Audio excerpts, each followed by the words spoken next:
Ruth का स्वागत है और हम लोग सब लोग ताली बजा करके, रूथ हमारे ग्रुप की भी मेंबर है, दबोरा समूह की भी मेंबर है, और हम ऐसी बेटियों को पा करके प्रभु का धन्यवाद करते हैं।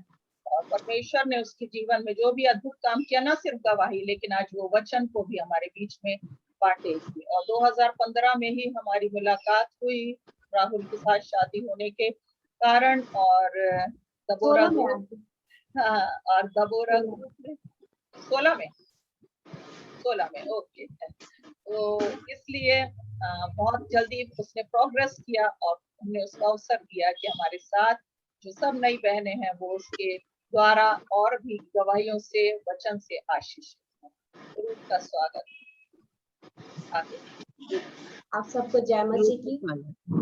जय मसीह की। मैं दिख रही हूँ ना आप सबको? मेरे को नहीं दिख रही। दिख रही सबको? दिख रही हूँ। मैं आप सबको जय मसीह की बोलती हूँ। मैं अभी बिलासपुर में रहती हूँ, पहले तो जबलपुर में रहती थी, और मेरा नाम रूथ लाल अभी है। लेकिन रूथ लाल तो मैं प्रभु यीशु मसीह में शादी होने के बाद मेरा नाम रूथ लाल रखा गया है, और मेरा नाम वैसे लक्ष्मी शर्मा है। आज मैं आप लोग के सामने अपनी गवाही बताऊंगी और कुछ बातें वचन से शेयर करूंगी। तो इससे वचन में जाने से पहले मैं छोटी सी प्रार्थना करना चाहती हूँ, और अपनी गवाही को बताने के लिए भी। तो मैं थोड़ी सी प्रार्थना में जाती हूँ। आइए हम प्रार्थना करें। हालेलुया। धन्यवाद धन्यवाद धन्यवाद अनुग्रह जीते सामर्थ्य खुदावन बाप, धन्यवाद प्रभु, धन्यवाद परमेश्वर पिता, परमेश्वर पिता कि आपने हमें संभाले रखा, बचाए रखा बहुतों के बीच में पिता परमेश्वर। अनुग्रह जीते सामर्थ्य खुदावन बाप, आज का दिन दिया प्रभु, तेरे धन्यवाद देते पिता कि परमेश्वर पिता इस संगति को दिया प्रभु, और हमें उपस्थित किया इस संगति के लिए पिता। सभी बहनों को पिता परमेश्वर आज के दिन के लिए हम धन्यवाद देते पिता परमेश्वर। अनुग्रह जीते सामर्थ्य खुदावन बाप, आइए हमसे बोलिए, बातचीत कीजिए पिता। मैं आज जो भी वचनों को बोलने जा रही हूँ प्रभु और परमेश्वर पिता, अपनी गवाहियों के साथ पिता परमेश्वर मेरी अगुवाई कीजिए, अपनी बुद्धि, अपनी समझ और बल और ज्ञान से भरिए होने दीजिए ईश्वर। जो आप चाहते हैं हमारे जीवन से प्रभु, तेरी इच्छा प्रकट होने दे जो तू चाहता है परमेश्वर। इस समय को आपके पवित्र हाथों में सौंपते पिता परमेश्वर। हर एक बहनों को पिता परमेश्वर इस संगति में पिता परमेश्वर हर एक के साथ होइए पिता परमेश्वर, और अपनी बुद्धि दीजिए पिता परमेश्वर। परमेश्वर पिता, हम तेरी सेवा के योग्य होने पाए पिता परमेश्वर, हमारे संग साथ रहे। आइए ईश्वर राजा हमसे बोले, बातचीत कीजिए पिता। जो भी वचन हो तेरी ओर से वह ईश्वर राजा आपके नाम से मांगते प्रभु, आमीन आमीन आमीन। आज एक वचन देख लेते हैं, हम निकालते हैं मत्ती 8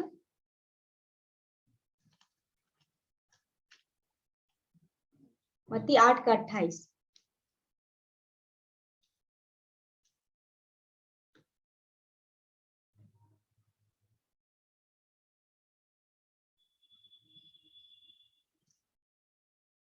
पढ़ेंगे आंटी?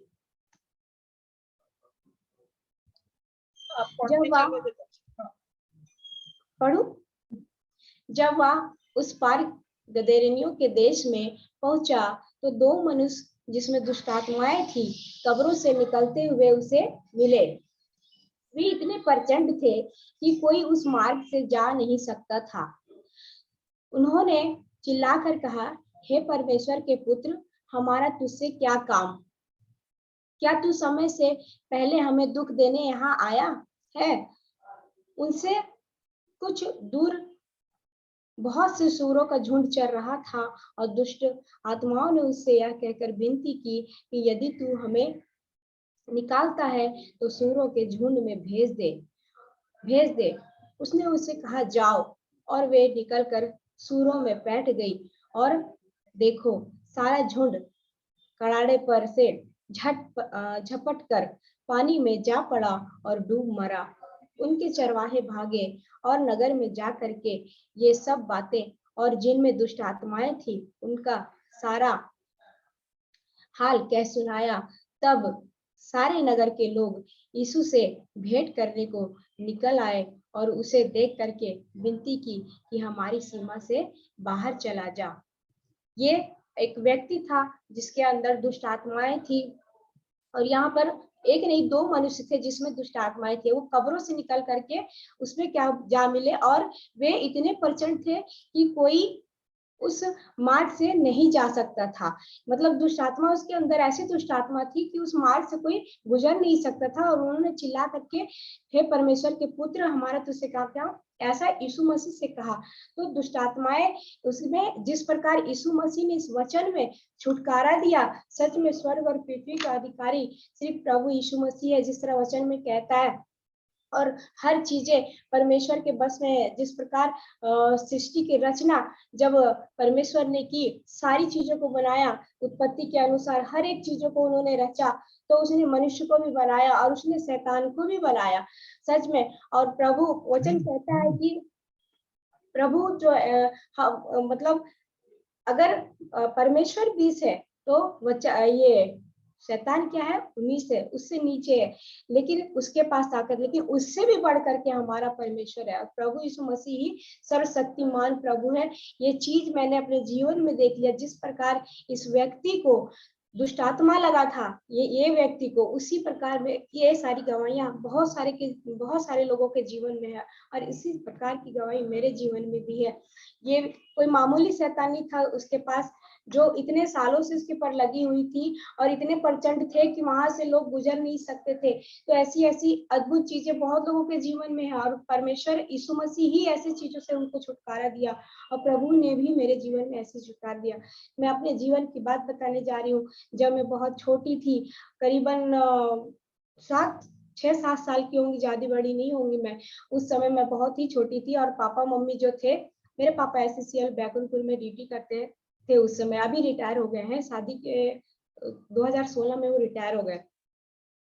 तो जब मैं 6-7 साल की थी तो हमारे पापा जो SCCL में ड्यूटी करते थे और वहां पर हमारे SCCL का क्वार्टर था। और वहां पर SCCL क्वार्टर में ऐसा था कि आगे और पीछे दरवाजे रहते हैं।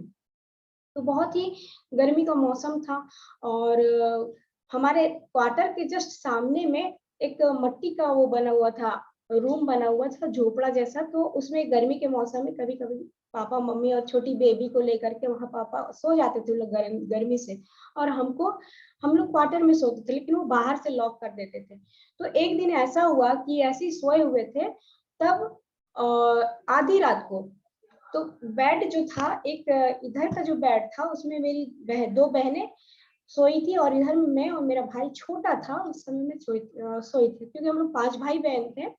और 5 भाई बहन में चौथे नंबर में मेरा भाई और मैं सबसे बड़ी थी, उसको लेकर के मैं एक बेड पे सोई थी। तो ऐसे ही जब रात हुई, करीबन 2 बज रहे होंगे, तो ऐसा लगा कि मेरे बगल में कोई यंग सा लड़का सोया हुआ है। और उस समय मैं ये नहीं जान सकी कि ये कौन हो सकता है, उतना तो मुझे ध्यान नहीं रहा। और मैं ये भी नहीं जानती कि कोई दुष्ट आत्मा भी हो सकती है या ऐसा कोई शरीर लेके भी ऐसा कोई मेरे साथ सो सकता है। उस समय तो बिल्कुल ही ध्यान नहीं था। बस ऐसा लगा कि मेरे बगल में कोई सोया है और मैं इस तरह से उसके बॉडी पे हाथ रखी और पूरा जैसा एक मनुष्य होता है वैसे ही पूरा था वो। और उसके बाद जब मैं आंख खुली और ऐसा देखी, तो फिर मैं क्या हुआ कि मुझे ऐसा लगा कि पड़ोस में कोई भैया रहते हैं, वो आके मेरे साथ ऐसा सो गए हैं, या अंकल होंगे, हो सकता है मेरे साथ ऐसा सो गए होंगे। तो मैं उसको उठा करके मैं वहां से उठ करके इधर आ गई, तो देखी मेरा भाई जो है वो बहनों के बगल में सोया है। और ये चीज मेरे को मालूम था कि वो तो मेरे साथ सोया था, ये आदमी कौन है। उसके बाद फिर मैं बहुत ही लोग उठाई, कोई नहीं उठा, और वो उठ के जस्ट लाइट में चला गया। और मैं सामने ही में थी, फ्रंट वाले रूम में, और वो अंधेरा था और वो लाइट में खड़ा था, मगर उसको मैं देखी पर ये सिर नहीं दिखा उसका। ये पूरा धड़ दिखा लेकिन सिर नहीं दिखा। वो कौन था, फेस ही नहीं दिखा उसका।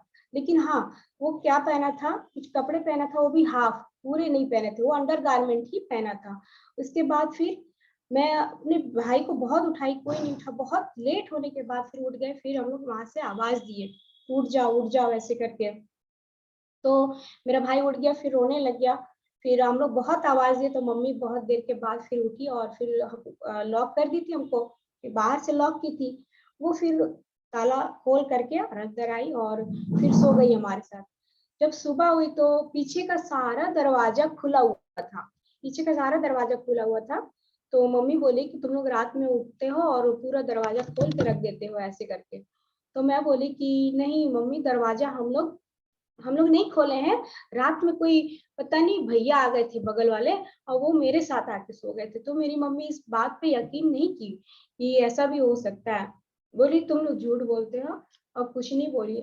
ऐसे ही क्या हुआ कि इस दिनों के बाद मेरी दादी का देहांत हो गया। और फिर क्या हुआ कि हमारा एनुअल एग्जाम आ गया। एनुअल एग्जाम आ गया तो उस समय मैं तीसरी क्लास में पढ़ती थी। तो तीसरी क्लास में पढ़ती थी और मेरी बहन सेकंड नंबर वाली और थर्ड नंबर वाली उसको मेरे साथ छोड़ी और दोनों छोटे भाई बहन को लेके चली गई। पापा भी चले गए। कॉलोनी में पूरे मुस्लिम लोग रहते थे, तो उन लोग के साथ छोड़ी और बोली कि देखना उन बच्चों को ऐसे करके हम लोग रहेंगे। तो हमारे छोटे छोटे फ्रेंड लोग भी आते थे, वो लोग कभी कभी हमारे साथ सोते थे, उसी कॉलोनी के थे। तो ऐसे में क्या हुआ कि एक दिन वो और आया। तो मेरी जो थर्ड नंबर की बहन थी और सेकंड नंबर वाली, उसका नाम अनीता सुनेता है, अभी तो वो पुणे में रहते हैं, एक बहन है। तो और एक थर्ड नंबर वाली बिजली में, अभी सबकी मैरिज हो गई। तो वो लोग दोनों मेरे को बोले कि दीदी तू जिसके बारे में बताई थी, हम लोग आपस में बात करते थे बहन में, तो जिसके बारे में बताई थी कि वो आया था, तो वो आज भी आया था। मगर वो पता है हमारे यहाँ दो बेडरूम था, एक फ्रंट रूम था, एक बेडरूम था जिसमें लॉक लगा के मम्मी गई थी। तो हमने उसको उसी रूम में जाते देखा जहां पर लॉक लगा था, ऐसे करके बोली। तो मैं बोली तुमने देखे अपने आंख से? हाँ वो लॉक लगा था और उसके अंदर वो घुस गया, और वो खुला भी नहीं था, दरवाजा बंद था और हम लोग उसको घुसते हुए देखे उस रूम में। तो हम लोग थोड़ा सा डरे नहीं, लेकिन ये सारी बातें हो रही थी पर हम डर नहीं रहे थे कि ऐसा कोई चीज होगा, और हम लोग छोटे छोटे थे सब। उसके बाद फिर क्या हुआ, ये बातें हम अपने कॉलोनी में बताए आंटी लोग को बगल में। तो उन लोग सारे मुस्लिम थे, तो वो बोले कि हो सकता है कि ये होगा, कोई आता होगा, चलो आज हम एक काम करते हैं, पूरे दरवाजे को लॉक कर देते हैं, सभी में ताला लगा देंगे, तुम लोग घर से बाहर नहीं निकलना, जो करना होगा 11 बजे तक पूरा कर लो, उसके बाद फिर सुबह पूरा खोल देंगे। तो आगे पीछे सब लॉक कर दिए। बीच वाला जो दरवाजा था आंगन के बाद वाला, तो उसमें क्या की, इतनी मोटी सब्बल लगा दी लंबी सी दरवाजे पे, और रॉड भी लगा दिए इधर फ्रंट वाले में, फिर उधर पीछे वाले में भी लॉक लगाए, और बीच का जो दरवाजा था आंगन के बाद वाला उसमें सब्बल लगाए हम लोग, रॉड लगाए। उसके बाद क्या हुआ कि उसी दिन वो आया, और फिर वैसे ही जैसे वो करता था, तो उसी दिन फिर वो खोल करके आ गया और बगल में सोया। लेकिन मुझे मालूम था कि वो आता है ऐसे करके, और मेरी बहन लोग को भी मालूम था। तो उस दिन में मेरी बहन लोग सोए थे, उनकी नींद नहीं खुली और मेरी भी नींद नहीं खुली। लेकिन मेरे बगल में जो लड़की सोई थी उसका नाम रीता था, तो वो बोली कि लक्ष्मी देख तेरे बगल में, मेरे बगल में कोई लड़का सोया है, बड़ा सा, बहुत लंबा सा, और एकदम ऐसे करके सोया है। तो मैं बोली मुझे तो पता था कि ये आता है ऐसे करके, तो मैं बोली कि तू सो जा चुपचाप, मैं नहीं जानती ये कौन है ऐसे करके। तो बोली देखना देखना, मैं बोली नहीं मैं नहीं सोऊंगा। और मैं दीवार की तरफ चिपकी, वो मेरे में चिपकी, हम लोग बहुत छोटे छोटे थे, पतले पतले। उसके बाद फिर क्या हुआ, मैं मॉर्निंग फिर हम लोग उठे, फिर सारी बातें बताए सबको कि ऐसी सी बात है। वो फिर आया था ऐसे करके। तब उन लोग क्या किए कि बोले कि हो सकता है कि जिस घर में, मुस्लिम लोग का ऐसा रहता है कि जिस घर में ताबीज दुआ ना हो, प्रार्थना मतलब प्रार्थना दुआ ना हो, तो ऐसा होता है। तो दुष्ट आत्मा हो सकता है आ गया हो, ऐसे करके बोले उन लोग।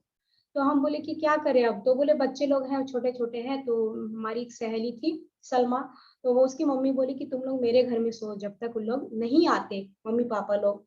तो उसका मम्मी का, जो मेरी दादी थी, उसका दाह संस्कार होता तभी वो आते, 15 दिन लगता टाइम। तो 13 दिन बीत चुके थे, 2-3 दिन हम फिर सोए, और उसके बाद फिर मम्मी आई। तो सभी लोगों ने ये बोला कि आने के बाद बोले कि घर में शायद कुछ आता है, तो तुम लोग झाड़ फूक करा लो, झाड़ फूक करा लो तो अच्छा रहेगा, क्योंकि घर में शायद कुछ आता है और बच्चे लोग बताए और तुम लोग यकीन नहीं करते हो। तो मम्मी बोली ठीक है। फिर किसी मौलाना को बुलाया, क्योंकि उन लोग, तो हम लोग उसी कॉलोनी में रह रहे थे, तो उन लोगों ने उन्हीं का नाम बताया कि किसी मौलाना को बुला लो और घर को बंधवा लो। एक मौलाना आए, फिर घर को बांधे, और फिर पता चला कि मेरी मम्मी पे ऐसा कुछ किया हुआ है। उस समय उसका नाम नहीं आया, मम्मी पे ऐसा कुछ किया हुआ है और घर में कुछ आता है, बाहर का ही चीज है ऐसे करके। पूरे घर को बांधे उन लोग। फिर अब वो चीज तो आना बंद हो गया, लेकिन मम्मी पापा फिर मेरे को घर में कभी अकेले नहीं छोड़े। जब भी जाने लग गए तो बड़े पापा लोग के यहाँ, बुआ लोग के यहाँ, छोड़ के जाने लग गए। लेकिन क्या हुआ कि जैसे ही मैं बड़ी हुई, 6th क्लास पहुंची होंगी मैं, 6-7 क्लास पहुंची और फिर 8th क्लास जब पहुंच गई मैं, अब वो चीज क्या हुआ कि जो बॉडी लेके आ रही थी घर में, वो नहीं आने लग गया। बॉडी लेके तो नहीं आने लग गया, लेकिन वो मेरे पे सवार होने लग गया, और इस चीज का पता किसी को नहीं चल रहा था। लेकिन हाँ, स्वप्न में जब देखती थी तो ऐसा लगता था कि 5-6 बड़े बड़े लड़के लोग मेरा पीछा कर रहे हैं। फिर मैं बहुत बड़े बड़े रिच देखती थी जिसके बहुत बड़े बड़े बाल होते थे, और वो मुझे दौड़ा रहे हैं, मैं भाग रही हूँ कि कोई तो मेरे को बचाए, कोई बचाए, कोई ऐसा नहीं है। फिर वो सारी चीजें मैं देखने लग गई धीरे धीरे। जब मैं 8-9 क्लास में पहुंची तो मैं ऐसा देखने लगी कि मतलब जिसको मैं दिन में देख लेती तो उसी के संग ऐसा होता कि मतलब जो एक हस्बैंड वाइफ का रिश्ता होता है वो सारी चीजें अपने संग होने लग गई। लेकिन मैं बहुत छोटी थी, अब मैं मम्मी को शर्म के मारे बता नहीं सकती थी कि मैं इस टाइप के सपने देखती हूँ और ऐसा कुछ होता है। मैं कुछ नहीं बोलती थी। कभी-कभी ऐसा ऐसा भी सपने देखती थी कि मैं प्रेग्नेंट हूँ, ऐसा, और फुल प्रेग्नेंट 9 मंथ का, ऐसे कंप्लीट डिलीवरी का ऐसा स्वप्न में देखती थी, हमेशा ऐसा देखती थी। लेकिन मैं ये सारी चीजें मम्मी को नहीं बता रही थी। तो हमारे यहाँ ऐसा होता है कि हमारे यहाँ इधर ऐसा होता है कि जल्दी शादी कर दिया जाता है। उधर पापा मम्मी के घर साइड तो वो लोग बोले कि हम लोग लक्ष्मी कभी शादी कर दो तो सारी चीजें, बहुत सारी चीजें ठीक हो जाएंगी, और 4-5 बहन है तो अच्छी बात है, कर दो। तो जब मैं 11th क्लास पढ़ने लग गई तब उन लोगों ने मेरी मैरिज की, हमारे कास्ट में मैरिज की। और मैरिज करने के बाद क्या हुआ कि जिस दिन मेरी मैरिज हुई उसी दिन मेरा मेंसेस स्टार्ट हुआ। और जब मेंसेस होता था तो हमेशा से, जब मैं 6th क्लास थी, उस 7th क्लास से थी, उस समय से जब भी मेरे मेंसेस आता था तो मैं बिस्तर में लौटने लगती थी। मतलब 2 दिन मेरी इतनी हालत खराब, जब तक वो ट्रीटमेंट नहीं कराते थे मैं नहीं ठीक हो पाती थी, नॉर्मल हो ही नहीं सकती थी। तो इत्तेफाक से जिस दिन मैरिज हुई थी उसके जस्ट दूसरे मैरिज हुई उसी दिन ही नाइट से ऐसा प्रॉब्लम चालू हो गया। तो मैं कुछ बोली नहीं वहां पे और कुछ बताई नहीं। तो फिर दूसरे दिन ऐसा पूछे कि जब मेरी उन लोग हालत देखे तो बोले क्या तेरे को हमेशा ऐसा होता है क्या, उन लोग पूछे। तो मैं बोली कि मैं तो बहुत सीधी सिंपल थी। तो मैं ये सारी चीजें मैं अपनी मम्मी से तो शेयर नहीं की, मैं उन लोग से शेयर कर दी।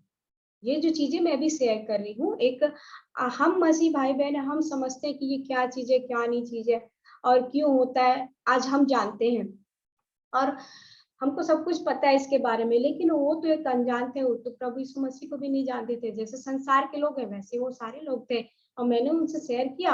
अब उनके घर में बहुत बड़ी बात हो गई कि इसके पर तो दुष्ट आत्मा लगा है, ये सारी चीजें इसके साथ है। तो और बहुत सारी बातें थी। और फिर कुछ दिन के बाद पता चला कि जिससे मैरिज हुई वो उसका अफेयर उसकी भाभी के संग है, ये सारी भी चीजें थी। वो बहुत ड्रिंक लेता था और प्लस कितनी बार वो जेल वेल भी गया था, ऐसे करके बहुत सारी चीजें थी। और मेरे संग वो सारी चीजें लगी थी और भी हावी हो गई। शादी होने के बाद वो सारी चीजें जो कम थी वो और भी हावी हो गई, और इसकी वजह से लड़ाई झगड़े, हमेशा तबीयत खराब, इतना बड़े बड़े ब्लीडिंग, कट कट के ऐसा निकलता था जैसे मांस कट कट के निकलता है ऐसे। तो सब जगह मुझे दिखाने के लिए गए, मैं कहीं नहीं ठीक हो पाती। जब ट्रीटमेंट कराती थी तो और भी ब्लीडिंग बढ़ जाता था, कहीं ठीक नहीं हो पा रहा था। ऐसे करते करते मैं वो मम्मी के घर मुझे पहुंचाए। जब मैं वहां रहने लग गई तो ये सारी चीजें हो रही थी। और फिर इसके बाद बोले डॉक्टर के पास लेके गए, बार बार दिखाए, सब जगह दिखाए। मम्मी जहाँ बताते कि पापा 1 साल हो जाने के बाद पापा बोले कि मैं एक काम करता हूँ कि इसको थोड़ा सा झाड़ फूक करा लेते हैं, ऐसे बोले। उस समय तो कोई ट्रीटमेंट करा रहे थे और ये सारी चीजें हुई नहीं थी। उसके बाद फिर क्या हुआ, उन लोग मुझे ट्रीटमेंट कराने के बाद फिर झाड़ फूक कराने लग गए।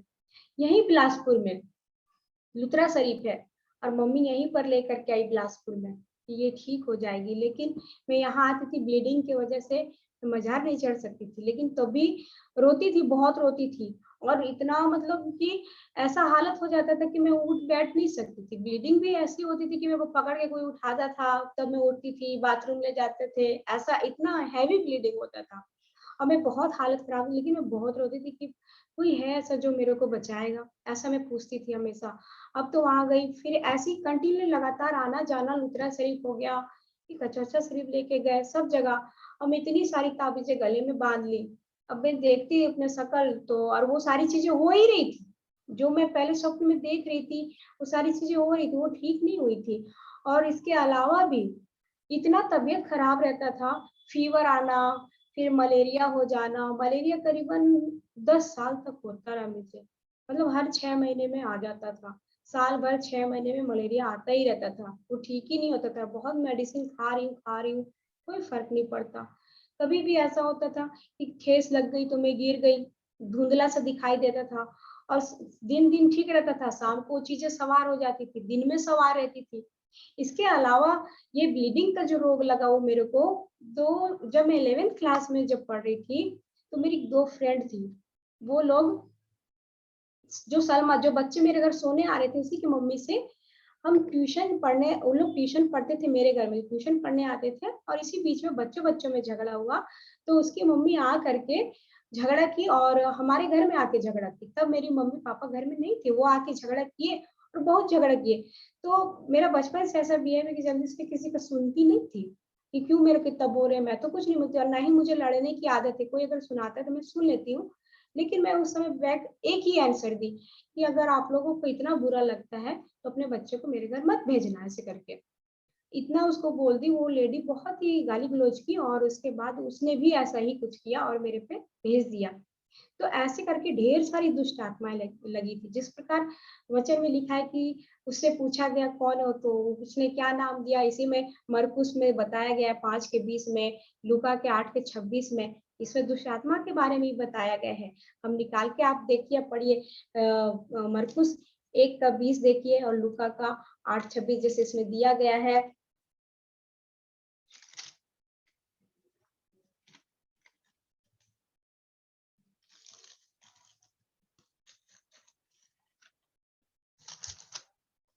वापस 8:26 पढ़ना है क्या?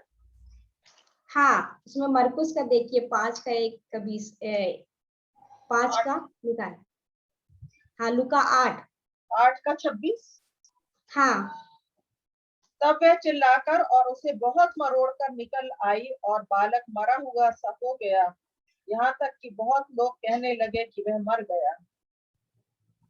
हाँ, तो यहाँ पे आप देख लेंगे, आप तो आप पढ़ रहे हैं, समझ रहे हैं। यहाँ पे लिखा हुआ है कि वे फिर 8, ये जो 26 लिखा हुआ है ना, इसमें लिखा हुआ है कि फिर वे गिरासेनियों के देश में पहुंचे, जो उस पे जो उस पार गलील के सामने है। जब वह किनारे पर उतरा तो उस नगर का एक मनुष्य उसे मिला जिसमें दुष्ट आत्माएं थी।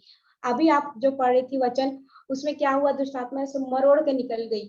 उसी प्रकार मेरे जीवन में दुष्ट आत्मा इतना मुझे मरोड़ा और इतना मुझे तोड़ा कि मैं बार बार इतनी, वो तो मेरे को ऐसा तोड़ मरोड़ ही रहा था, लेकिन जो झाड़ फूक करने वाला थे लोग, मौलाना, लोग मेरे को बहुत मारते थे।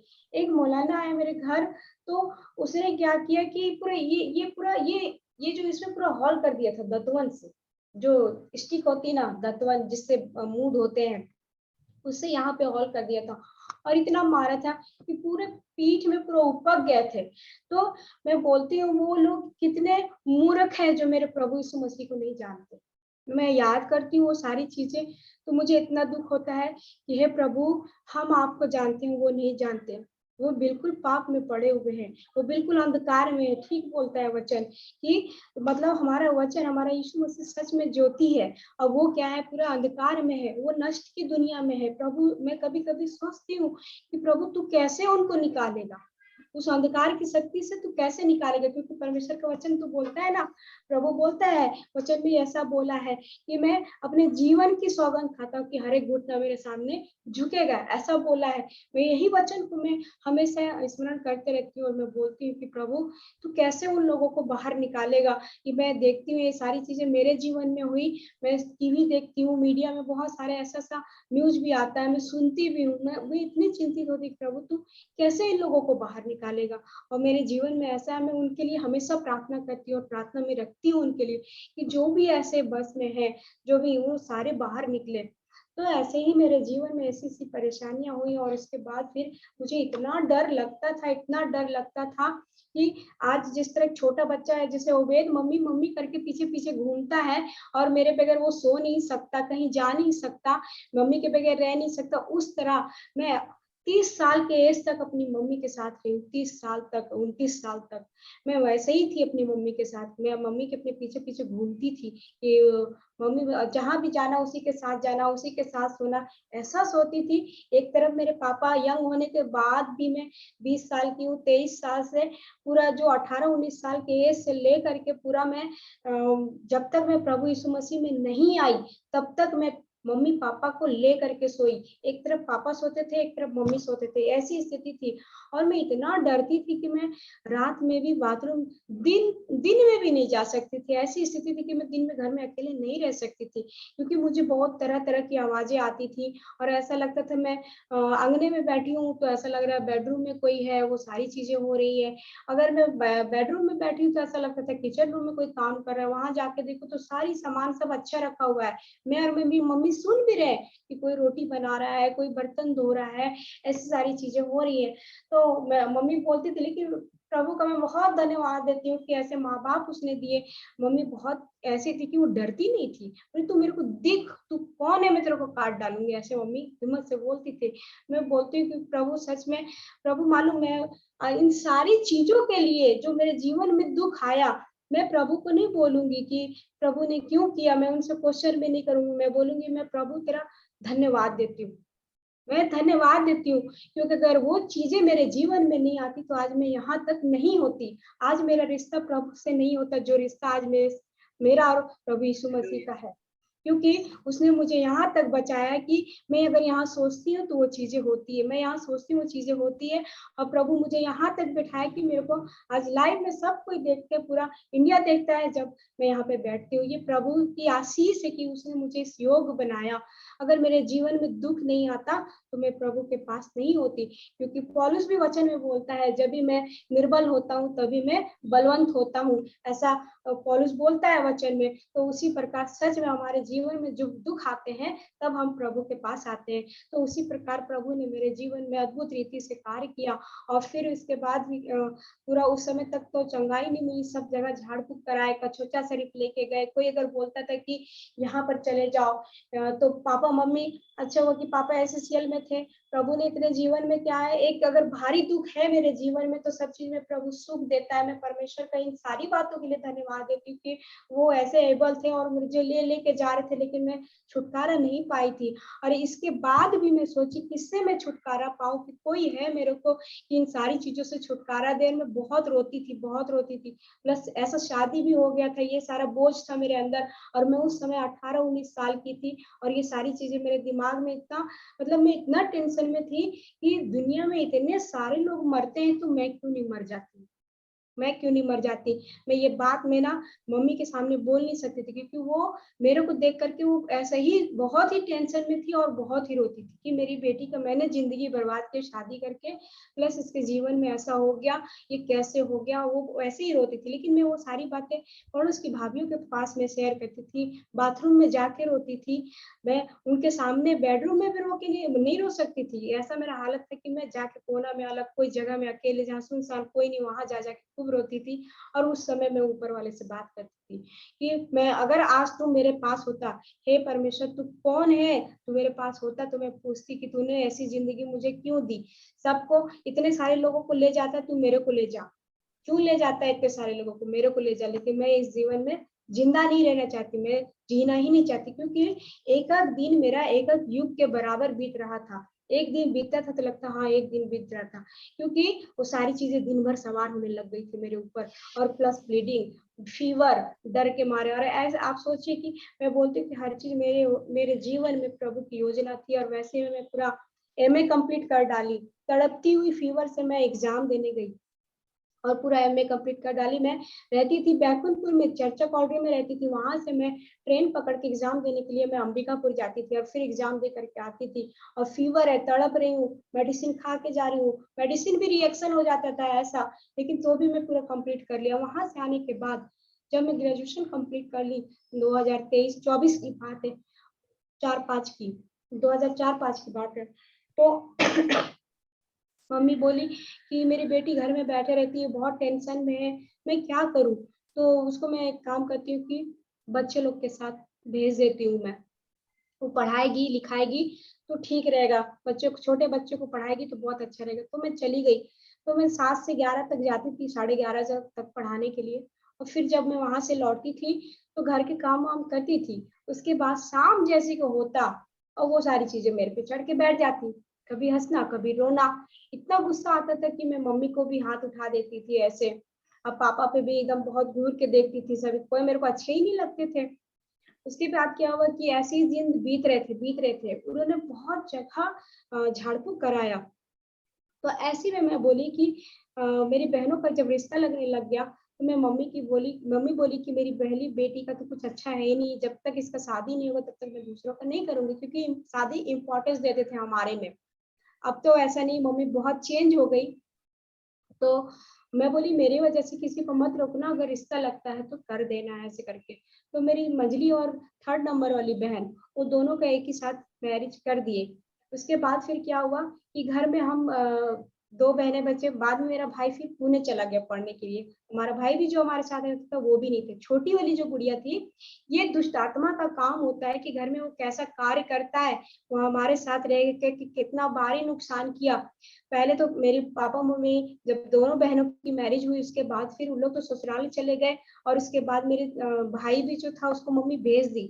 3rd वाली जो सबसे छोटी बहन थी, वो ये सारी चीजों देख करके और डर करके वो सो जाती थी 7 बजे। और उसके बाद मम्मी इसका रिश्ता कहीं और देख रही थी, लेकिन वो भाग करके लव मैरिज कर ली।